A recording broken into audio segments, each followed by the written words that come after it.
പ്രിയമുള്ളവരെ, ജീവിതത്തിൽ പുതിയൊരു തുടക്കം ആഗ്രഹിക്കുന്നുണ്ടോ? അങ്ങനെയാണെങ്കിൽ നിർബന്ധമായും ഉപേക്ഷിക്കേണ്ട 4 കാര്യങ്ങൾ ഞാൻ നിങ്ങളോട് പറയാം. ഒന്നാമത്തേത്, കഴിഞ്ഞതിനെ കുറിച്ചോർത്ത് ദുഃഖിക്കുന്നത് അങ്ങ് അവസാനിപ്പിക്കുക എന്നതാണ്. ചെയ്തത് ചെയ്തു, സംഭവിച്ചത് സംഭവിച്ചു. ഇനി അത് മാറ്റാൻ ഈ പ്രപഞ്ചത്തിൽ ആർക്കും കഴിയില്ല. നിങ്ങൾക്കും കഴിയില്ല, എനിക്കും കഴിയില്ല. ആകെ ചെയ്യാനാകുന്നത് അതിൽ നിന്ന് പാഠം ഉൾക്കൊണ്ട് മുന്നോട്ട് പോവുക എന്നത് മാത്രമാണ്.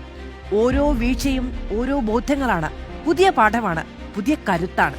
ഇനി രണ്ടാമത്തെ കാര്യം, രണ്ടാമത്തേത് ഭാവിയെക്കുറിച്ച് ആകുലപ്പെടുന്ന പരിപാടി അങ്ങ് നിർത്തുക എന്നതാണ്.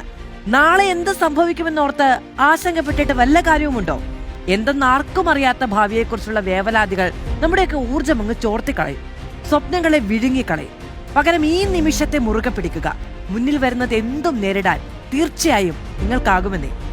ഇനി മൂന്നാമത്തെ കാര്യം, മൂന്നാമത്തേത് നമ്മൾ അവസാനിപ്പിക്കേണ്ടത് നമ്മുടെ സന്തോഷത്തിനായി മറ്റുള്ളവരെ ആശ്രയിക്കുക എന്നതാണ്. നിങ്ങളുടെ സന്തോഷത്തിന്റെ താക്കോൽ നിങ്ങളുടെ കയ്യിലാണ്. ആ തിരിച്ചറിവ് ഉള്ളിലേക്കങ്ങ് ഇറങ്ങട്ടെ. അപ്പോൾ ചുറ്റുമുള്ള ലോകം തന്നെ മാറുന്നത് നമുക്ക് ബോധ്യപ്പെടും. ഇനി അവസാനത്തേത്, നാലാമത്തെ കാര്യം, നമ്മുടെ കഴിവിനെ കുറച്ച് കാണുന്നത് അവസാനിപ്പിക്കുക എന്നതാണ്. നിങ്ങൾ വിചാരിക്കുന്നതിലും ശക്തനും ശക്തയും ഒക്കെയാണ്. ഓരോ പ്രതിസന്ധിയെയും നിങ്ങൾ പൊരുതി നിന്നിട്ടുണ്ട് ഇതുവരെ. പ്രതിസന്ധികളെ അതിജീവിക്കാനുള്ള സ്വന്തം മിടുക്കിനെ അംഗീകരിക്കുക. ഓരോ തിരിച്ചടിയും ഒരു അവസരമായി കാണുക. പഠിക്കാനും വളരാനും കൂടുതൽ തിളങ്ങാനും ഒക്കെയുള്ള അവസരമായി കാണുക. നമ്മുടെ ഉള്ളിലൊരു അഗ്നിയുണ്ട്, അത് കെടാതെ അങ്ങ് സൂക്ഷിക്കുക. ഏത് പ്രതിസന്ധിയിലും ഒരു ഫിനിക്സ് പക്ഷിയെ പോലെ ആകാശം മുട്ട ഉയർത്തെഴുന്നേൽക്കാൻ